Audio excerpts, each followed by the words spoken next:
Hello my all dear student, as we have covered integration by substitution 7.2 exercise और उसके अंदर हमने 8 type किए थे। मैंने आपको ये बताया था लास्ट लेक्चर में कि fx कहाँ कहाँ अवेलेबल हो सकता है, उसका डेरिवेटिव कहाँ कहाँ अवेलेबल हो सकता है, बट उसके अंदर मैंने कुछ क्वेश्चंस छोड़ दिए थे और मैंने आपसे कहा था उसे मत करना, दैट वाज गाइडलाइन। वो टाइप आज मैं इस लेक्चर पे कवर करूंगा। एक एक का मैं आपको रीजन बताऊंगा बेटा कि अगर ऐसी सिचुएशन हो तो ये करना है, ऐसी सिचुएशन तो ये करना है। उसके बाद आपका वाले टाइप्स भी खत्म हो जाएंगे, देन उसके बाद आप 7.2 कंप्लीट सॉल्व कर सकते हैं और आपको एक भी क्वेश्चन ऐसा नहीं मिलेगा जिसमें आपको दिक्कत आएगी। अच्छा, एक और चीज मैं आपको बता दूं बेटा, जो भी टाइप मैं आज कराने वाला हूं उससे रिलेटेड मैं आपको और भी तरीके बताऊंगा। क्वेश्चन ऐसे भी आ सकता है, ऐसे भी आ सकता है। मैं एनसीईआरटी का जो क्वेश्चन है वो टच नहीं करूंगा, I will cover the concept. उससे रिलेटेड जितने भी क्वेश्चन है मैं बाहर से कराऊंगा। बाकी बचे हुए क्वेश्चन जो मैं आज टाइप में कराने वाला हूं और एनसीईआरटी के बचे हुए क्वेश्चन करना आपकी जिम्मेदारी रहेगी। तो आज आपका 7.2 पूरी तरीके से खत्म हो जाएगा। तो सबसे पहले स्टार्टिंग में मैं कवर कर रहा हूं बेटा कौन सा टाइप नंबर 9। इससे रिलेटेड क्वेश्चन नंबर 7 मैंने आपसे छोड़ने के लिए कहा था, क्वेश्चन नंबर 11 मैंने आपसे छोड़ने के लिए कहा था। बहुत इजी है क्वेश्चन बेटा, अप्रोच को समझना आप, when you understand the approach उसके बाद ये क्वेश्चन आपसे इजीली हो जाएंगे। और ये स्ट्रेट सब्स्टिट्यूशन से नहीं होता, ये स्पेशल सब्स्टिट्यूशन होता है। क्या होता है आई विल टेल यू। इसकी स्पेशलिटी क्या है पहले मैं आपको बता दूं। इसमें आता है लीनियर इनटू में अंडर रूट लीनियर। या तो ये क्वेश्चंस ऐसे होते हैं या ये क्वेश्चंस ऐसे होते हैं कि लीनियर अपॉन में अंडर रूट लीनियर। अब ये लीनियर क्या आई टेल यू, लीनियर मतलब होता है लीनियर इक्वेशन। और क्या होती है linear equation, ax plus b, ये लीनियर इक्वेशन होती है। तो what you will do is, आराम से इस चीज को अंडरस्टैंड करना बच्चे।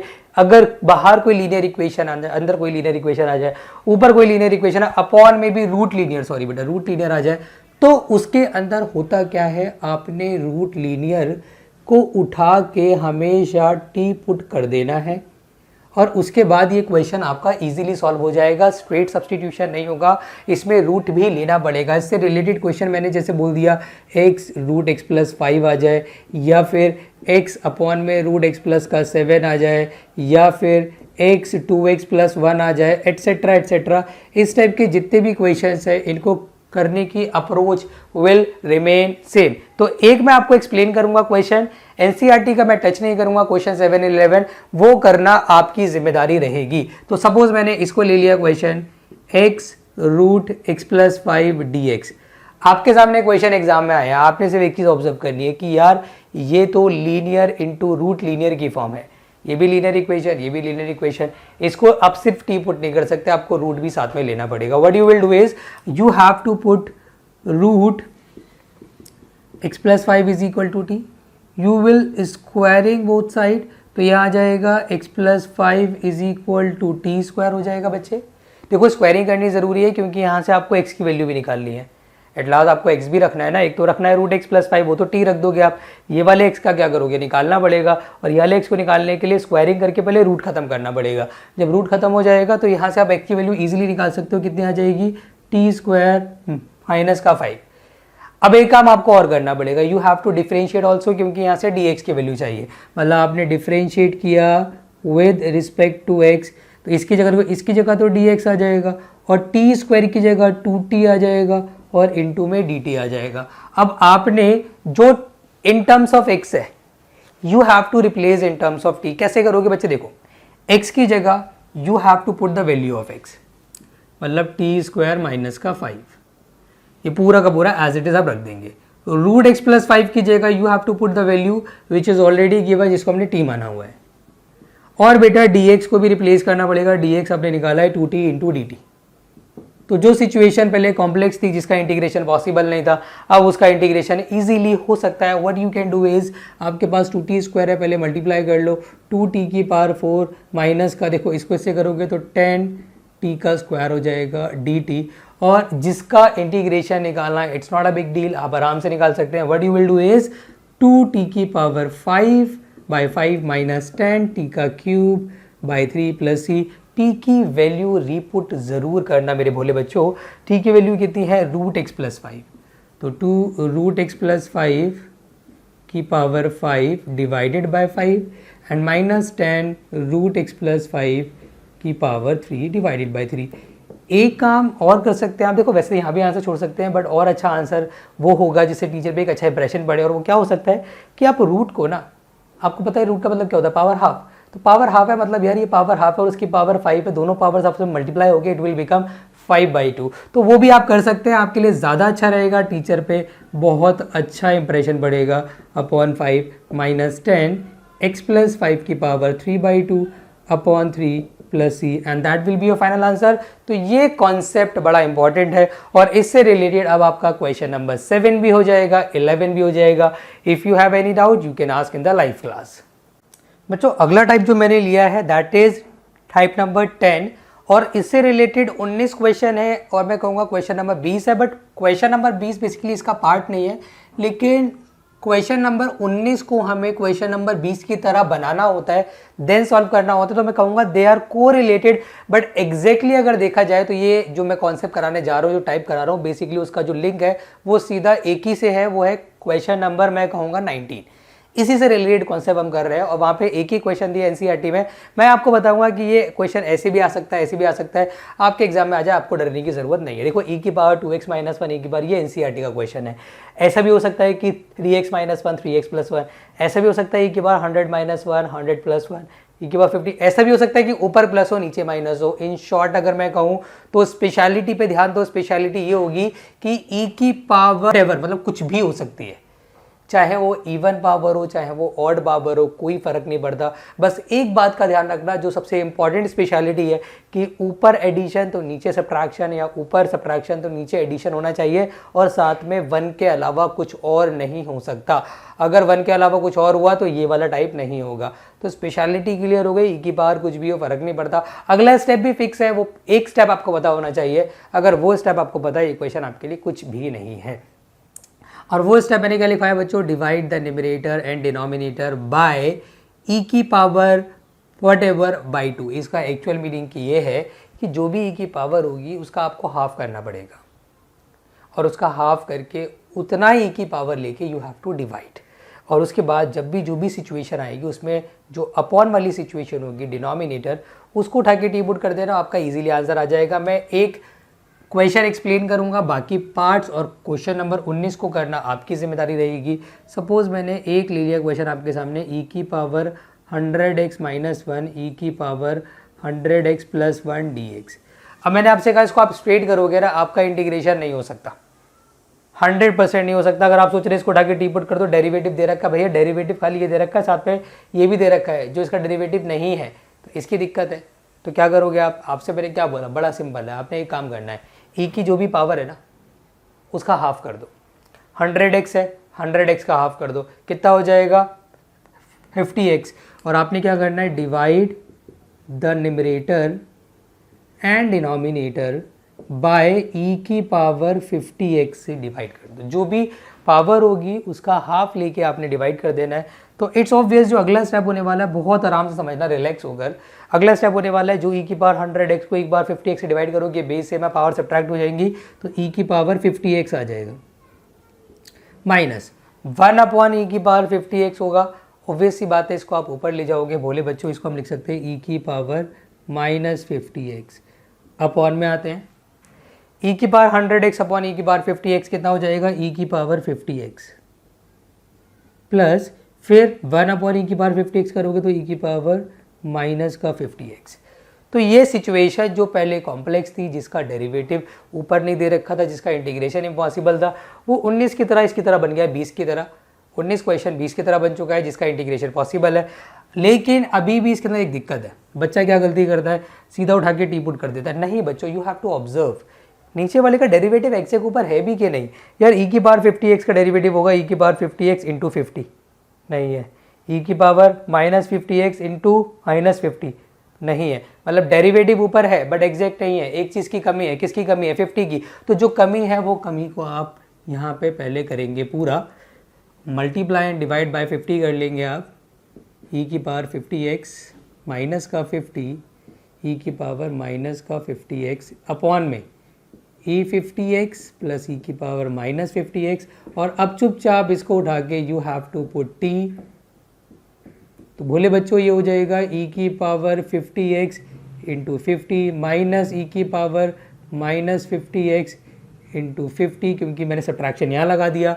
dx is equal to dt। Now it will become 1/50 यहाँ पे हो जाएगा इसकी जगह और dx की जगह तो dt आ जाएगा। यहाँ तक आपको कोई इशू नहीं होना चाहिए। और 1/t आ जाएगा। तो जो पहले इम्पॉसिबल सिचुएशन में था उसका इंटीग्रेशन अब बहुत बच्चों वाला हो गया। आराम से आप निकाल सकते हो यार। 1/50 1/t का हो जाएगा log t प्लस c, और t की वैल्यू को रीपुट करना मत भूलना। t की वैल्यू क्या है बच्चे? You have to see what is the value of t।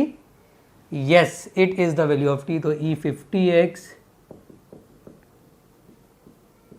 Plus सी। ठीक है। अब बच्चों के मन में एक सवाल ये आ सकता है कि सर ये बताइए कि अगर यहाँ पे e की पावर 3x है तो इसका आधा तो होगा ही नहीं। अरे आधा होगा यार, अपॉन में होगा। अगर e की पावर x भी है ना, मीन्स अगर तुम्हारे पास e की पावर x माइनस 1 e की पावर x प्लस 1 है तो आप डिवाइड करोगे न्यूमरेटर एंड डिनोमिनेटर को बाय ex/2। जो भी पावर हो, चाहे इवन हो या ऑड हो, उसका आपने हाफ कर देना और उसे आपको डिवाइड कर देना and you will get the exact answer. तो ये क्वेश्चन नंबर 19 अब आपका होमवर्क हो गया बेटा। इससे अगला जो टाइप है बेटा वो मैंने लिया है 11 टाइप। बहुत इजी टाइप है और मैं कहूँगा ये टाइप बेटा हल्के में मत लेना। It's a very important type for the CBSE board examination.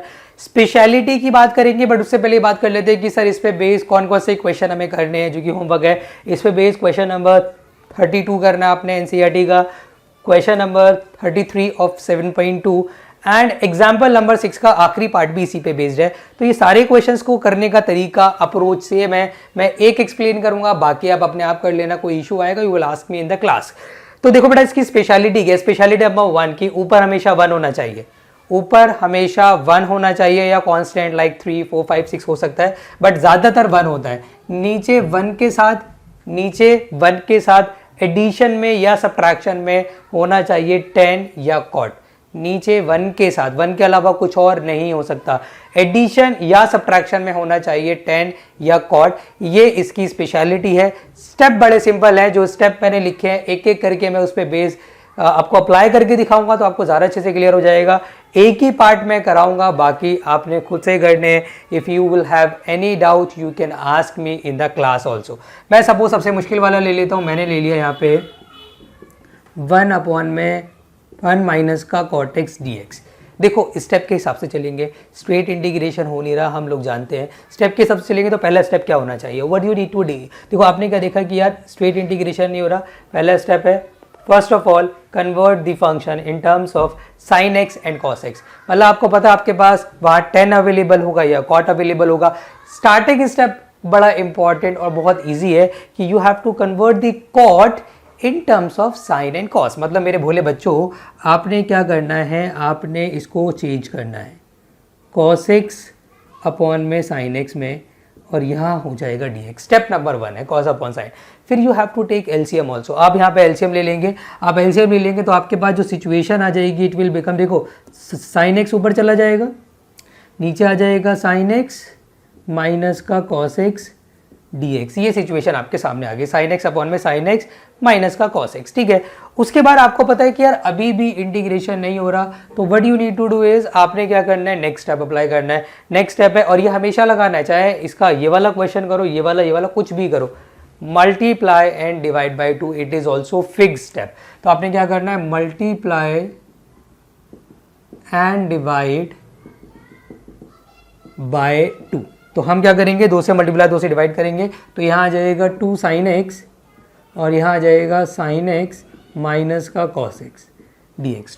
क्या आ जाएगा, 2 साइन एक्स माइनस का कॉस एक्स। अगला स्टेप बड़ा सिंपल है और बड़ा इंपॉर्टेंट स्टेप है बेटा, लास्ट स्टेप। ये बच्चों को अक्सर समझ में नहीं आता है, मैं बहुत आराम से समझाऊंगा और आपने ध्यान देना इस चीज़ पे। मैंने कहा add and subtract the opposite function into numerator then separate. Add and subtract the opposite. अब अपोजिट मतलब क्या, जैसे कि ऊपर साइन है और नीचे इसके अपोजिट में कौन है, कॉस है। साइन के अपोजिट में कॉस है, तो इसका मतलब एक बार आपने क्या करना है, साइन जो फंक्शन ऊपर अवेलेबल है उसके साथ एक बार उसके अपोजिट को ऐड करना है, एक बार उसके अपोजिट को सब्ट्रैक्ट करना है और एडिशन की फॉर्म में लिख देना। आई मीन टू से आपके पास जो ऊपर वाली सिचुएशन है इसको आप ऐसे नहीं लिख सकते बच्चों, साइन एक्स के साथ पहले आप सब्ट्रैक्ट कर लो या ऐड कर लो, that is your own choice, फ़र्क नहीं पड़ता, और आप ऐड कर लो। एक बार सब्ट्रैक्ट एक बार ऐड। आप कहोगे सर ऐसे कैसे कर दिया, ये थोड़ी ना अलाउड होगा। अगर आप ध्यान से ऑब्जर्व करोगे तो मैंने जो सिचुएशन है वो चेंज करी है but condition will remain same.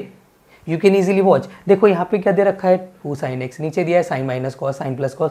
अगर मैं कॉस से कॉस को काट दूं क्योंकि एक एडिशन में एक सब्ट्रैक्शन में है तो साइन और साइन ऐड होकर अगेन वही सिचुएशन आ जाएगी, है ना ट्रिक बेटा। ये ट्रिक बड़ी इंपॉर्टेंट है कि एक बार अपोजिट फंक्शन के साथ ऐड कर दो और एक बार अपोजिट फंक्शन के साथ यू हैव टू सब्ट्रैक्ट। इससे क्या फायदा होगा सर? बेटा क्वेश्चन सॉल्व हो गया, इतना बड़ा फायदा यहाँ से हो चुका है। यू विल सी कि अगर मैं इसी सिचुएशन को जो अपॉन में मैंने क्या बोला देन सेपरेट, जब ऐड सब्ट्रैक्ट कर दो तो सेपरेट कर दो, तो इसके साथ सेपरेट करोगे sine x minus cos x upon sine x minus cos x. एक बार इसके साथ सेपरेट करोगे sine x plus cos x upon में sine x minus cos x dx। इससे ये कट जाएगा, इस पे बचा 1 का इंटीग्रेशन x हो जाएगा। और अगर आप इसको ध्यान से ऑब्जर्व, देखो एक मैं बड़ी इंपॉर्टेंट चीज़ आपको बताऊंगा, इस पर भी ध्यान देना आप, और वो मैंने अब तक बताई नहीं है, इस वाले लेक्चर में आपको बता दूंगा। इसमें अगर आप ध्यान से देखोगे यहाँ क्या एडवांटेज मिला, इसका डेरिवेटिव चलो x हो गया, यहाँ पे नीचे वाले का डिफ्रेंशिएशन एग्जैक्ट ऊपर दे रखा है। थोड़ा सा ऑब्जर्व करो, साइन का डेरिवेटिव कितना होता है कॉस दे रखा है, कॉस का कितना होता है minus sine, minus minus plus का साइन दे रखा है, तो साइन प्लस कॉस एग्जैक्ट दे रखा है। तो क्या यहाँ पे सर टी पुट करके दिखाना है? मेरी एक छोटी सी एडवाइस भोले बच्चों, यहाँ पे टी पुट करने की ज़रूरत नहीं है। रीज़न मैं आपको बता देता हूँ क्यों। यहाँ पे ना एक रूल होता है हमारे पास, और ये रूल सीबीएसई ने स्ट्रेट अलाउ किया हुआ है कि अगर हमारे पास कोई एफ डैश एक्स ऊपर हो और उसका फंक्शन नीचे हो तो एक तो तरीका है कि इसको टी पुट करके दिखाओ। एक तरीका सीबीएसई कहती है कि अगर क्वेश्चन कॉम्प्लिकेटेड हो, बीच में ये चीज़ लग रही है एफ डैश एक्स अपॉन में एफ एक्स की सिचुएशन आ रही है, तो आप स्ट्रेट भी कर सकते हो लॉग एफ एक्स प्लस ही, आपको टी पुट करके दिखाने की ज़रूरत नहीं है। ये सिर्फ इसमें, और एक और होता है फॉर्मूला एफ एक्स की power n into f dash x, उसमें अलाउड है। आप विदाउट पुटिंग टी सीधा भी कर सकते हैं। अगर टी पुट करोगे तब भी आंसर वही आना है, विदाउट टी करोगे आंसर विल रिमेन सेम। तो आप यहाँ स्ट्रेट कर सकते हैं। नीचे का डेरिवेटिव ऊपर दे रखा है लॉग एफ एक्स। तो आई विश बेटा आपको ये वाला टाइप अच्छे से क्लियर हो गया होगा, कोई टेंशन वाली बात नहीं है। एक चीज़ मैं बता देता हूँ, इनमें से एक आधा पार्ट ऐसा भी है जिसके अंदर ना नीचे का डेरिवेटिव ऊपर एग्जैक्ट नहीं होगा, थोड़ा बहुत इधर उधर हो सकता है। जैसे कि फॉर एग्जांपल मैं एग्जांपल ले रहा हूँ, ये क्वेश्चन कंप्लीट हो चुका है, इसी में एग्जांपल ले रहा हूँ कि सपोज ऐसा होता कि यहाँ पे एडिशन होता और यहाँ सब्ट्रैक्शन होता, और आप नीचे का डेरिवेटिव निकालते साइन प्लस कॉस, साइन का कॉस होता, कॉस का माइनस साइन होता, तो क्या होता कॉस माइनस साइन, ऊपर है साइन उल्टा दे रखा है, तो एग्जैक्ट डेरिवेटिव नहीं है बट बन सकता है अगर मैं अंदर से नेगेटिव साइन ऊपर से कॉमन निकाल लूँ। तो अगर एग्जैक्ट ना हो तो एग्जैक्ट बना लेना और उसके बाद सीधा F dash x upon F x वाला कॉन्सेप्ट लगा देना। बहरहाल ये वाले क्वेश्चंस बचे हुए आपसे सारे हो जाएंगे। एक क्वेश्चन 32, क्वेश्चन 33, एग्जाम्पल 6 का थर्ड पार्ट हो जाएगा। अगर कोई डाउट आता है you can ask me in the class also. तो ये था टाइप नंबर 11। अगला टाइप है बेटा 7.2 का टाइप नंबर 12। इस पे बेस एक ही क्वेश्चन जो मैंने स्किप कराया था क्वेश्चन नंबर 34, वो अब आपसे हो जाएगा। और इसकी भी स्पेशलिटी को आप समझ लेते हैं बेटा। देखो इस पे बेस एक तो क्वेश्चन एनसीईआरटी में दे रखा है और एक मैंने अपने पास से ले लिया। यही मैं कहूँगा या तो ये क्वेश्चन ऐसे आएगा, यही क्वेश्चन ऐसे आएगा, दो ही वेज आने के। और स्टार्टिंग स्टेप बड़ा सिंपल है यार कि देखो रूट में 10 होगा या रूट में कॉट होगा और नीचे साइन कॉस प्रोडक्ट में होगा, यही तरीका है। या तो 10 या कॉट रूट में या साइन कॉस नीचे प्रोडक्ट में। स्ट्रेट इंटीग्रेशन हो नहीं रहा, कुछ और हो नहीं सकता। स्टेप नंबर 1 आपने इसको दिमाग में रखना है। स्टेप नंबर 1 अगर आपको आता है तो आपके लिए ये वाला टाइप कुछ भी नहीं है, बड़ा सिंपल सा टाइप है यार कि आपने एक काम करना है बोले बच्चों, जो भी रूट के अंदर है या तो 10 या कॉट, तो आपने सिर्फ एक काम करना है, divide the numerator and denominator, या multiply and divide, multiply and divide by differentiation of 10 अगर रूट में 10 होगा, या डिफरेंशिएशन ऑफ कॉट अगर रूट में कॉट होगा। बस सिंपल सी चीज़ ये है, इसको आप दिमाग में रख के। और उसके बाद एक और चीज़ है, वो मैं स्टेप में आपको समझा दूंगा, वो आपको ऐसी क्लियर हो जाएगी। जैसे मैं एक तरफ देखो भाई, ये वाला क्वेश्चन तो 34 है, वो आप खुद करना, मैं करा देता हूँ। इससे रिलेटेड अगला वाला क्वेश्चन आपके समझ में आ जाएगा कि how can we solve this kind of questions. तो रूट के अंदर कॉट एक्स दे रखा है, sine x into cos x दे रखा है। यार आपने इसको आपको इसको इंटीग्रेट करना है। स्टेप नंबर 1 फिक्स है कि डिवाइड करना है। डिफरेंशिएशन ऑफ कॉट पहले आप निकाल लो क्या होता है। Differentiation cot of you all know कि is minus cos x square x. तो multiply and divide by minus cos x square x. चलो मल्टीप्लाई डिवाइड कर लेते हैं, माइनस बाहर आ जाएगा, cot x cos x square x, नीचे भी माइनस बाहर आ जाएगा तो वो हट जाएगा, ऊपर भी माइनस नीचे भी माइनस, माइनस से माइनस उड़ाई दो यार, कोई दिक्कत नहीं है। तो यहाँ आ जाएगा साइन एक्स कॉस एक्स और यहाँ भी आ जाएगा cos x square x, minus minus मैंने काट दिया, बाद में यूज़ कर लेंगे। फिर क्या करना है, आपने ऊपर वाले जो कॉस एक्स स्क्वायर उसको छेड़ना भी नहीं है, लेकिन नीचे वाला जो कॉस एक्स स्क्वायर या सेक्स स्क्वायर होगा you have to convert in terms of sine या कॉस। फिलहाल तो कन्वर्ट होगा साइन के अंदर, तो ये हो जाएगा, देखो root cot x as it is रहेगा, इसमें कोई चेंज नहीं, ऊपर में कोई चेंज होगा ही नहीं एग्जैक्टली देखा जाए तो। हाँ नीचे होगा कि साइन एक्स कॉस एक्स, और इसको हम लिख सकते हैं 1 अपॉन में साइन स्क्वायर एक्स, एक साइन से एक साइन कट जाएगा, कॉस अपॉन साइन कितना हो जाएगा, कॉट हो जाएगा। तो what you can do is root cot x cos x square x upon में, देखो cos x upon sine x हो जाएगा कॉस एक्स, मतलब कॉट एक्स। अब यहाँ आने के बाद आपको एक छोटा सा स्टेप लगाना है और उसके बाद ये क्वेश्चन बहुत सिंपल सी बन जाएगी और आपका इजीली वहाँ से इंटीग्रेशन भी हो जाएगा। बच्चे आप एक काम कर सकते हैं, देखो ऊपर रूट कॉट है नीचे कॉट है, अगर मैं ऊपर वाले एक रूट से नीचे का एक रूट हटा दूं तो नीचे एक रूट बच जाएगा। और नीचे एक रूट कैसे बच जाएगा यार, कॉट एक्स बोलो या रूट कॉट एक्स का स्क्वायर बोलो, बात तो एक ही है। अब ऐसे भी लिख सकते हैं, तो एक से एक कट जाएगा तो एक बच जाएगा, एट लास्ट क्या बचेगा, ये सिचुएशन बच जाएगी। तो पहले जो सिचुएशन हमारे पास थी that was not integrable at all, लेकिन अब जो सिचुएशन हमारे पास है इजीली इसका इंटीग्रेशन आ सकता है। और वो आप कैसे निकालोगे बच्चों, बड़ा सिंपल है आपके लिए। कॉट एक्स का डेरिवेटिव कितना होता है, minus cos x square x, ऊपर क्या दे रखा है कॉस एक्स स्क्वायर एक्स। कमी किस चीज़ की है, माइनस की। जो कमी होती है मैंने आपको बता रखा है यार, वो कमी पूरी कर दो, कॉट एक्स को उठा के टी पुट कर दो, माइनस का cos x square x d x is equal to d t, minus as it is रहेगा, इसकी जगह डी टी आ जाएगा, 1 अपॉन में रूट कॉट एक्स की जगह भोले बच्चों रूट टी आ जाएगा। और अब इस सिचुएशन का इंटीग्रेशन निकालना बच्चों का खेल आप लोगों के लिए, प्लस सी, और इसकी वैल्यू को रीपुट करना मत भूलना। तो सेम आपका क्वेश्चन नंबर 34 है, पहले इसको देख लो, ऑब्जर्व कर लो, फिर उसके बाद क्वेश्चन 34 कर लेना। उसके बाद एक आखिरी टाइप बचा है और आपका एक्सरसाइज नंबर 7.2 कंप्लीट हो जाएगा। ये आखिरी टाइप हम इस लेक्चर का कर रहे हैं और उसके बाद आपका 7.2 पूरा खत्म है। अच्छा 7.2 एग्जाम्पल नंबर 6 का जो सेकंड पार्ट है उससे रिलेटेड ये टाइप पूरा मैंने बना दिया है। एग्जाम्पल नंबर 6 का एक और पार्ट है, फर्स्ट पार्ट, फिलहाल उसको इग्नोर करना। उससे रिलेटेड जो वीडियो बनेगी वो आपका 7.3 का जब मैं लेक्चर बनाऊंगा उसमें एक्सप्लेन करूंगा, तो उसको अवॉइड करके बाकी आप पूरे सारे एग्जाम्पल कर सकते हैं। आप जितने भी क्वेश्चंस ऑफ 7.2 है वो कंप्लीट कर सकते हैं। रिमेनिंग क्वेश्चन जो मैंने छुड़वाए थे वही आपका बेसिकली होमवर्क भी है, मैं एट लास्ट लिख भी दूंगा आपके लिए। तो इसकी स्पेशलिटी क्या है समझो।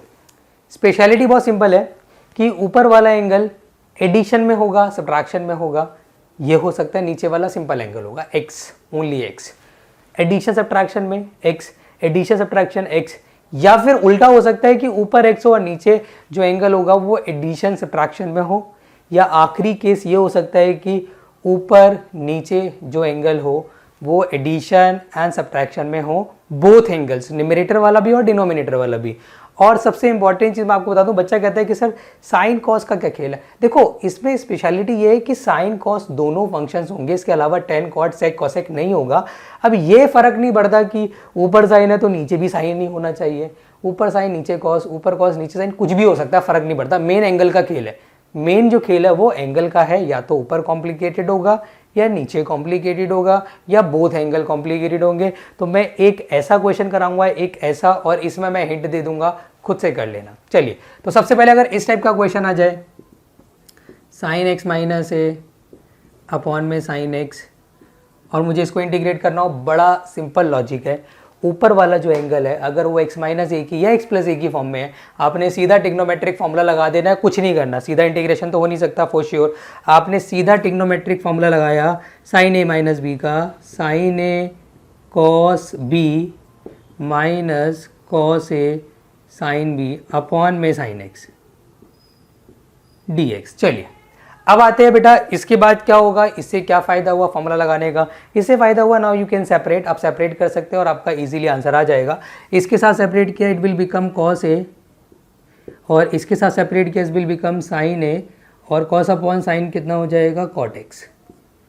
तो बहुत सिंपल सी सिचुएशन बन गई भाई, यहाँ पे साइन से साइन कट गया, यहाँ पे कॉस अपॉन साइन कॉट हो गया, साइन है एज इट इज रहा। अब पहले जो सिचुएशन इंटीग्रेबल नहीं थी अब वो सिचुएशन इंटीग्रेबल है। बच्चों अकेला आपके लिए इसको इंटीग्रेट करना। अच्छा, एक छोटी सी मिस्टेक जो हर साल बच्चे कर देते हैं, कहते हैं सर कॉस ए है, इसका इंटीग्रेशन साइन ए लिख देते हैं, और जो कि बहुत ज़्यादा रॉन्ग है बेटा। मैंने आपसे एक बड़ी इंपॉर्टेंट चीज़ बोली थी, दिमाग में बिठाओ इस चीज़ को कि कांस्टेंट टर्म अगर किसी एंगल में हो या एक्सपोनेंशियल की पावर में हो या लॉग में हो तो कांस्टेंट की होने की वजह से वो ओवरऑल कांस्टेंट हो जाता है और उसका ना इंटीग्रेशन हो सकता है ना डिफरेंशिएशन हो सकता है। तो कॉस ए मेरे भोले बच्चों is a constant term. Constant term बाहर, अंदर सिर्फ एक्स आ जाएगा। कांस्टेंट टर्म बाहर, कॉट एक्स का इंटीग्रेशन याद होना चाहिए, log sine x plus c, and that will be your final answer. तो अगर ऐसे क्वेश्चंस आते हैं तो कोई टेंशन ही नहीं है, बच्चों का खेल ट्रिग्नोमेट्रिक वाला फॉर्मूला लगाओ और सेपरेट करो। लेकिन हाँ, अगर ये वाला या ये वाला केस आ जाए ना तो थोड़ी सी मत्थापच्ची होती है। कैसे, आई टेल यू। मैंने सपोज अपने पास से एक क्वेश्चन ले लिया, कॉस एक्स अपॉन में कॉस एक्स माइनस ए। ठीक है, अपने पास से क्वेश्चन ले लिया, कोई फर्क नहीं पड़ता यार, क्वेश्चन तो कितने भी बना सकते हो तुम। If you know the maths you can easily create the question. आपको सोचने की ज़रूरत नहीं है, आप आराम से क्वेश्चन बना सकते हो। मैंने एक क्वेश्चन फॉर एग्जांपल बना दिया, कॉस एक्स ऊपर है नीचे कॉस। अब देखो तुम यहाँ पे क्या गलती करोगे, बच्चा कहेगा सर यहाँ पे भी सर फॉर्मूला लगा दूँ और यहाँ पर भी सेपरेट कर देना। बेटा न्यूमरेटर में तो सेपरेट हो सकता है, डिनोमिनेटर में अगर तुमने cos A cos B plus sine a sine B formula लगा दिया so you can not separate नहीं हो सकता फॉर श्योर। तो फिर क्या करना चाहिए सर, तो बड़ी सिंपल सी एडवाइस कर रहा हूँ, आराम से समझना। नीचे वाला एंगल अगर कॉम्प्लिकेटेड हो या फिर नीचे और ऊपर दोनों एंगल कॉम्प्लिकेटेड हो तो हमेशा नीचे वाले एंगल को उठा के टी पुट करना है। बिठाओ दिमाग में, ऊपर वाला सिंपल, नीचे वाला एंगल कॉम्प्लिकेटेड, नीचे वाले एंगल को उठाओ और टी पुट कर दो। तो x माइनस ए को उठाओ टी पुट कर दो, इसमें भी यही होगा, x माइनस बी को उठाओ टी पुट कर दो, क्योंकि दोनों कॉम्प्लिकेटेड है। इन शॉर्ट अगर मैं कहूँ नीचे वाला कॉम्प्लिकेटेड ऊपर वाला कॉम्प्लिकेटेड हो ना हो फर्क नहीं पड़ता, आप नीचे वाले को उठाओ टी पुट कर दो। तो यहाँ से x की वैल्यू भी निकालनी ज़रूरी है क्योंकि ऊपर x को भी रिप्लेस करना है, तो a प्लस टी हो जाएगा, और डिफ्रेंशिएट करना भी ज़रूरी है तो dx is equal to dt हो जाएगा। तो क्या फ़ायदा होगा मेरे भोले बच्चों, देखो cos x की जगह आ जाएगा यार a प्लस टी। कॉस की देखो x की जगह कितना आ गया a प्लस टी, और नीचे x माइनस का a है। x माइनस ए को मैं क्या लिख सकता हूँ, सिर्फ t, तो यहाँ पे क्या आ जाएगा cos t।